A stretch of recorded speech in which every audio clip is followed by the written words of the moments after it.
We heard about design and how it relates to a whole lot of things, and now let's come to culinary experiences. I have with me the experts, and let's delve into the conversation. Let me start with you, Sunil ji. First of all, Fab Cafe. My boss is. I don't think he misses a day when he's in Delhi to be there, because my boss does not miss to be in that cafe. Yes. Because there's a certain experience that is there, you know. Could you share insights into the innovative design elements, you know, incorporated in your offering, in your setup? How do you look at the design part? How does it interplay with the experience that you create and give us a sense of that? Good evening, everyone. So, when it was designed, what was designed first as far as we are concerned? You know, when I had to work on and understand and, you know, come to this stage as far as design is concerned, I was like, design to केवल buildings में होता है या कपड़ों में होता है? I mean, you know, for me, design was that, okay. But then I kind of, when I sort of thought about the whole design, the first thing that came into my mind was the creator who's designed us. And that stuck with me. I mean, for me, to understand design, I was like, okay, I mean, you know, we are a creator's design. And when you have to look at design, instead of looking outside, you have to look within first as far as design is concerned. That means, and it's a wonderful thing, you know, you would have heard that, you know, whatever you eat, you are. And that this design and this machinery is so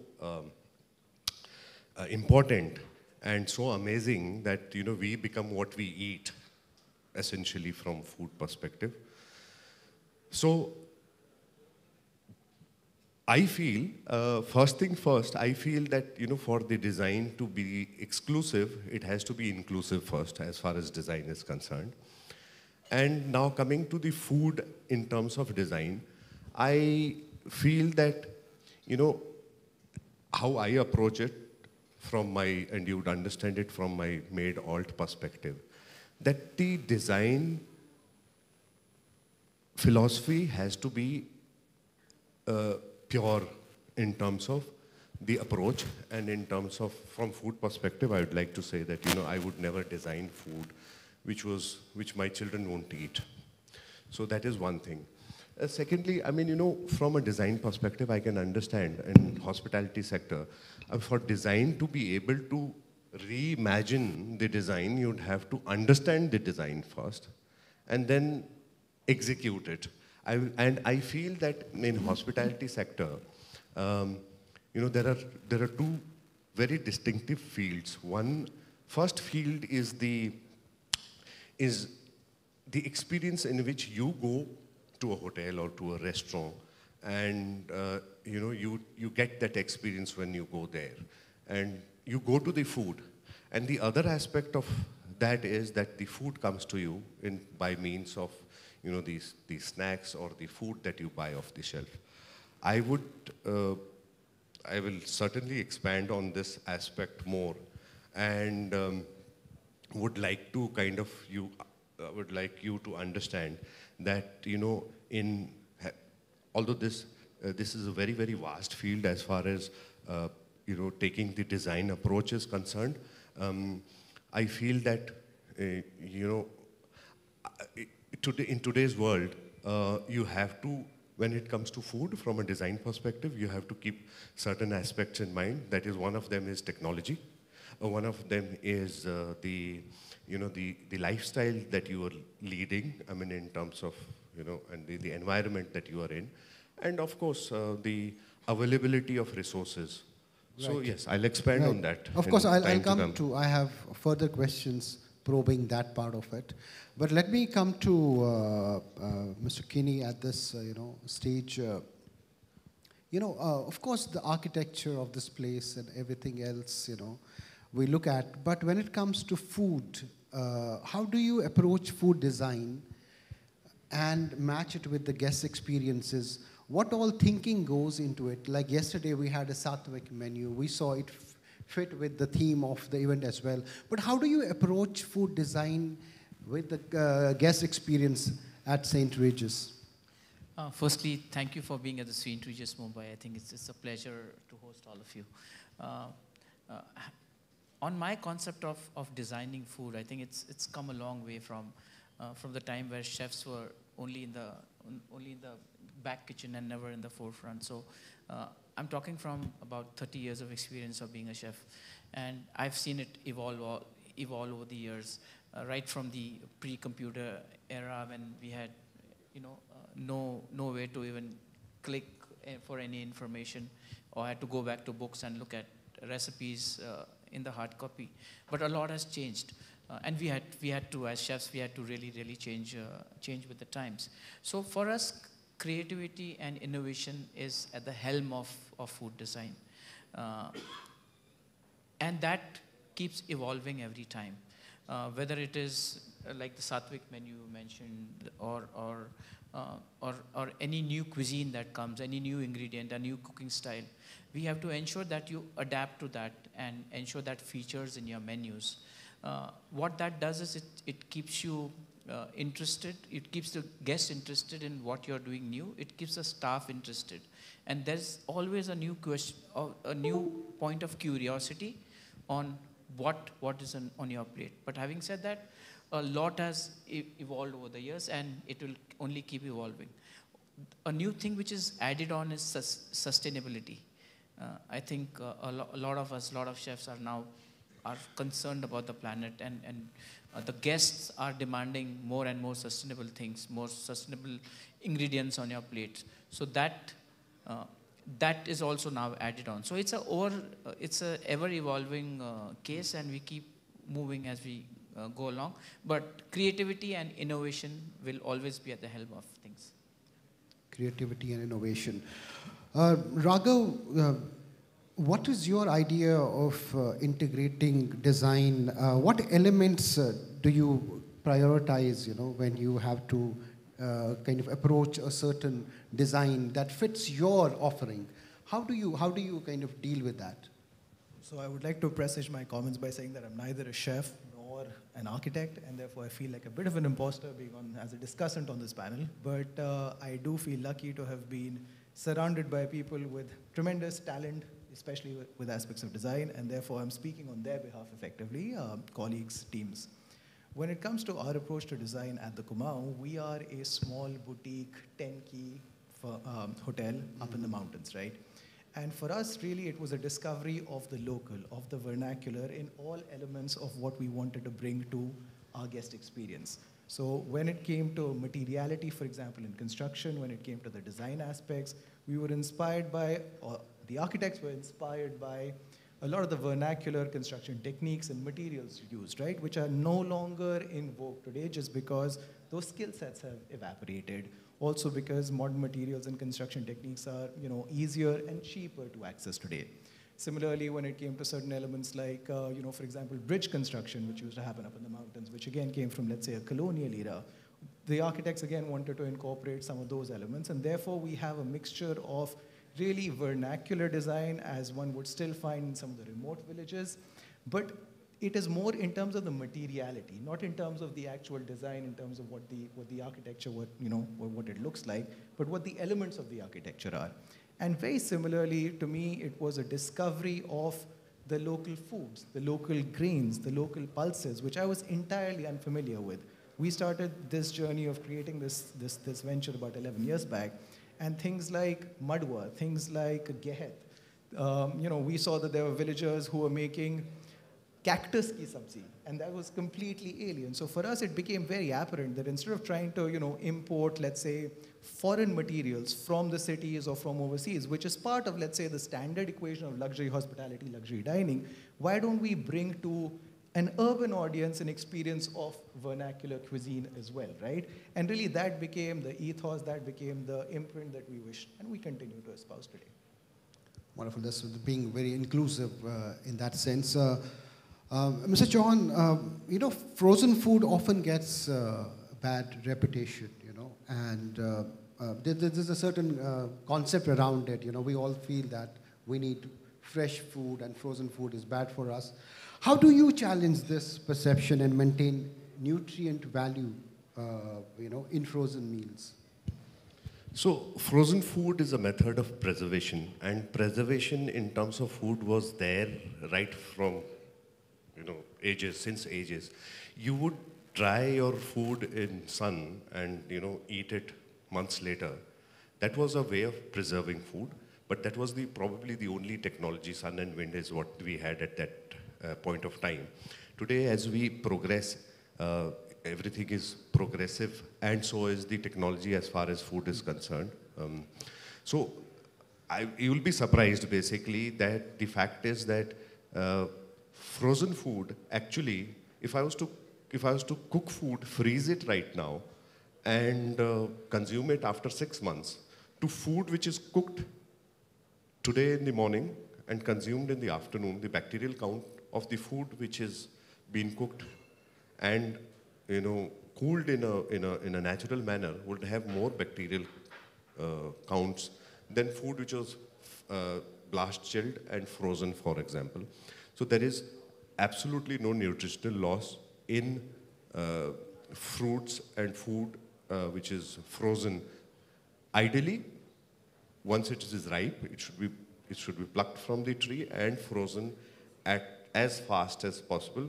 Actually, if there is a time gap between the time it was taken out and the time it reaches you, there is a certain amount of nutritional loss.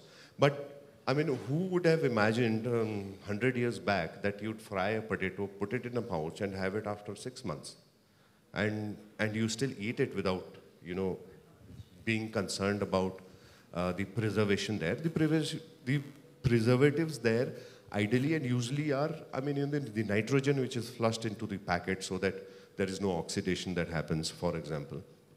Today, technology is such that if you were to freeze dry food, for example, you'd be able to keep it for 6 years, 7 years, without nutrient loss, without much flavor loss, and without the requirement of even freezing it.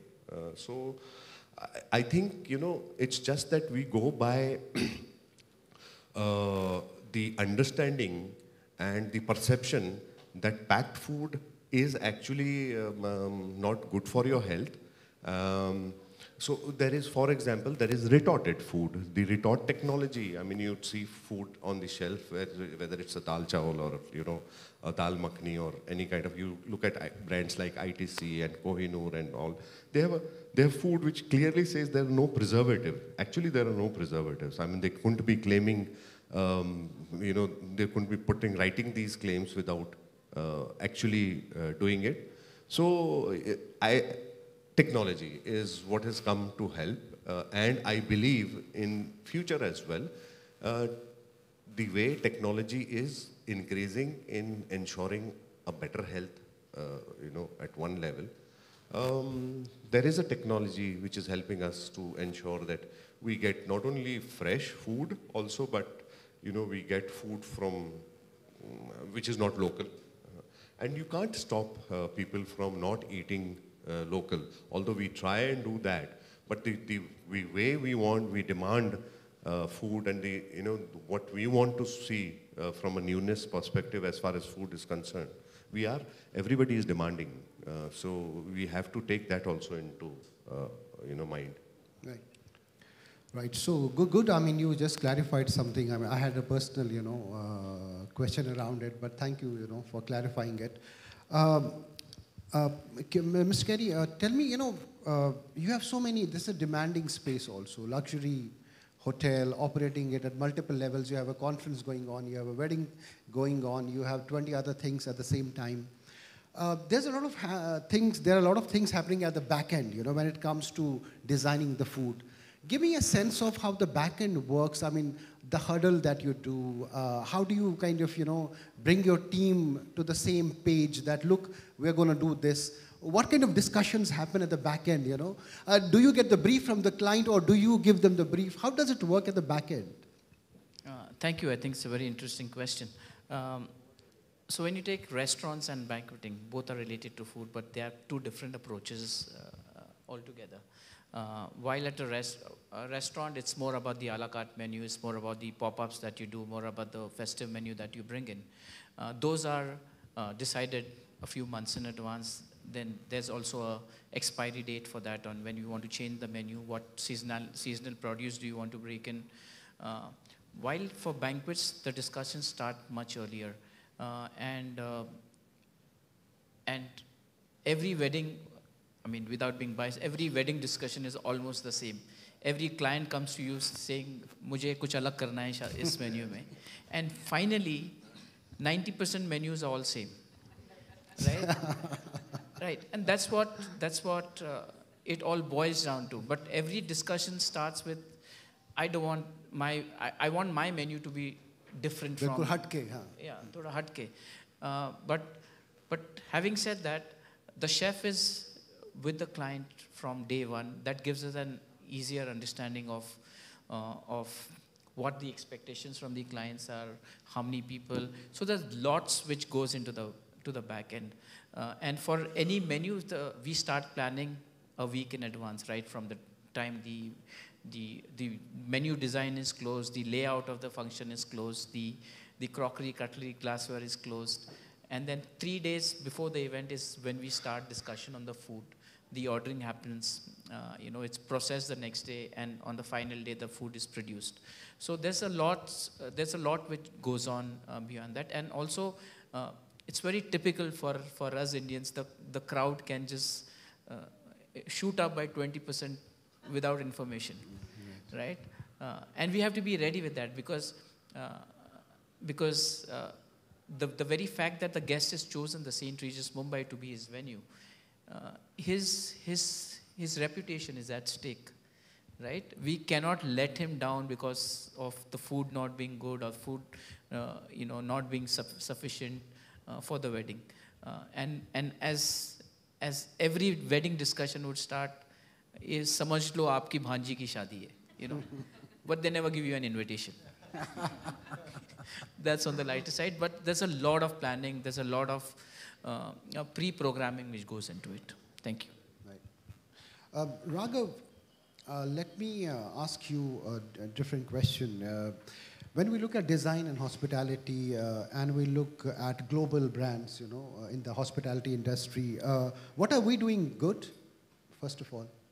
Well, I think that the one aspect that India shines heads and shoulders above all other, I would say, cultures or countries and brands effectively is the service quotient, right? I really, have been privileged to travel a little bit around the world, and, in my experiences, whether it is backpacking or whether it is, absolute 5-star luxury hospitality, I don't think anybody does service better than us. And sometimes you get service even in a tea stall, right? Which is heads and shoulders better than something you might get at a cafe in Paris, for example, right?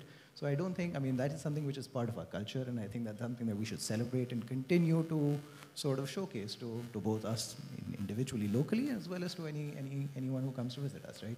So I think that's unparalleled. Right. Great. I don't want to hear the negative parts, only the positive ones. So we have around, I'll take 5 minutes, so let's fit in a question as well. Quickly, Mr. Chauhan, what are the big trends, that are shaping the culinary design things in India, especially? Also, when you have seasons and you have different menus, how does that work? What all goes behind it? A little bit about that as well. So, from a hospitality perspective, it has become more experiential. It's not just about food when it comes to, because the good thing, I am talking about the hospitality sector where, the customer is coming under your umbrella in terms of that experience. So from a future perspective, one, it has become not just about food, but about the whole experience, so to say. That is one aspect. The other thing that I would like to, let everyone, I would like to tell everyone here is that, on the other hand, in terms of as far as food is concerned, from a future perspective, everybody has a mobile in their pockets. Today you have apps where you can scan, and get to know whether what are the harmful ingredients in the, in the packaged food. And you'll be surprised, I'm not talking about hotels, but you'll be surprised that the packaged food is actually getting more and more cleaner, preservative free. And from a claims perspective, you have to give, because it's a public facing brand, it's about public litigation. So from a future perspective, I think, one, awareness will certainly increase. Therefore, the honesty towards food will also have to increase. People will be forced to, be cleaner with food when it comes to the packaging industry.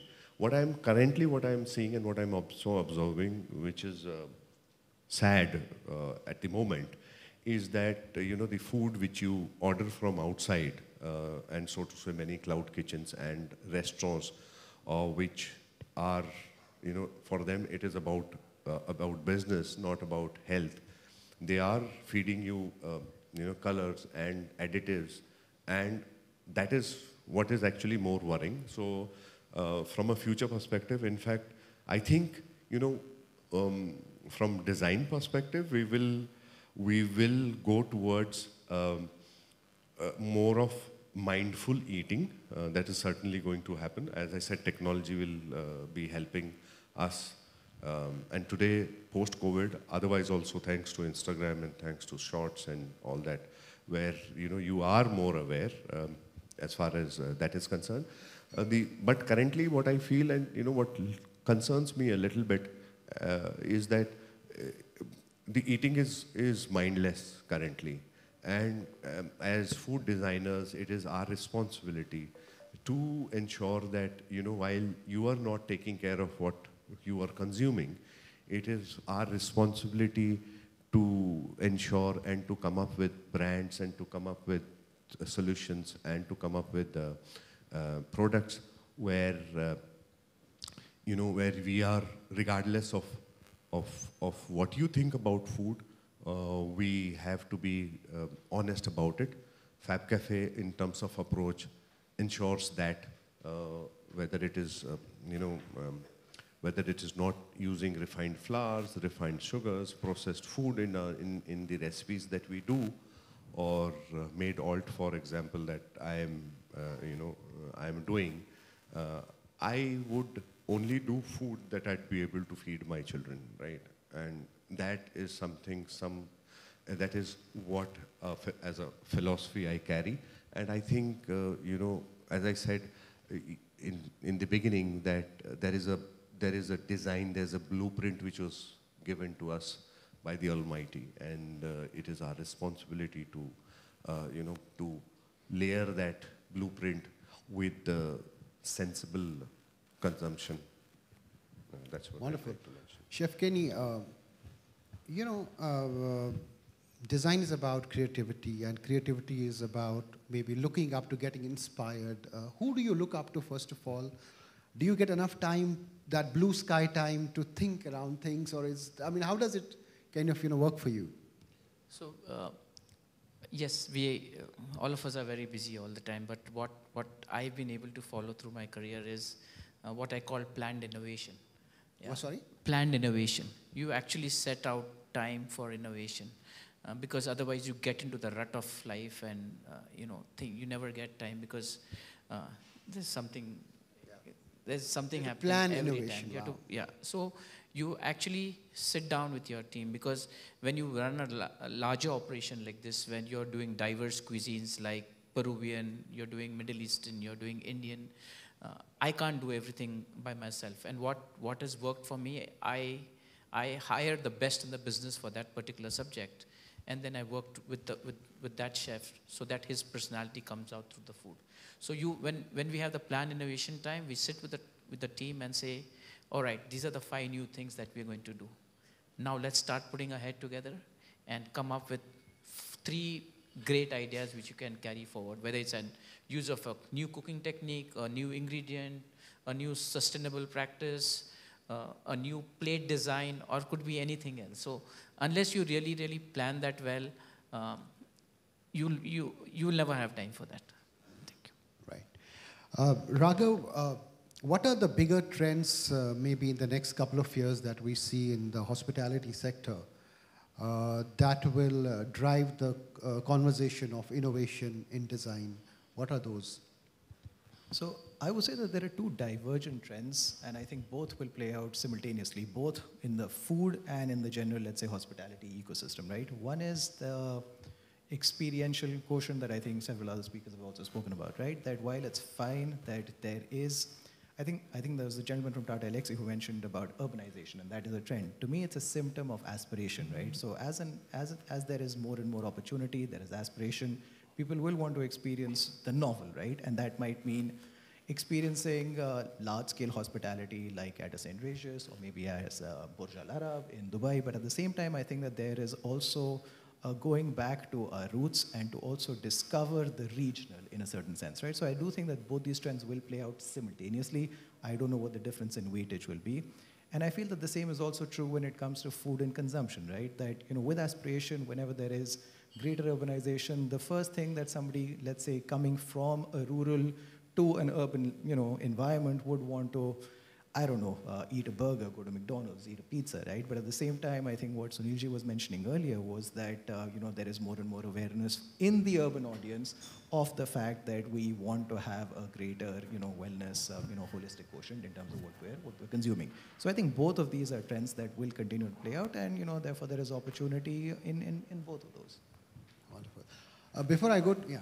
One last thing that I would like to, mention here and leave a thought with the audience is that, our body has around 25,000 genomes. And if you look at the bacteria, gut bacteria, it has around 200,000 genomes. So just imagine we are not just what we are also what we eat, what we put on our gut is also shaping you. These bacteria that are in our gut is also part of our body. In fact, much more than much more than what your own genes are, and therefore they say is you become what you are what you eat as well. So please do a little bit of research and understand, and and eat well and feel good. Thank you. Right.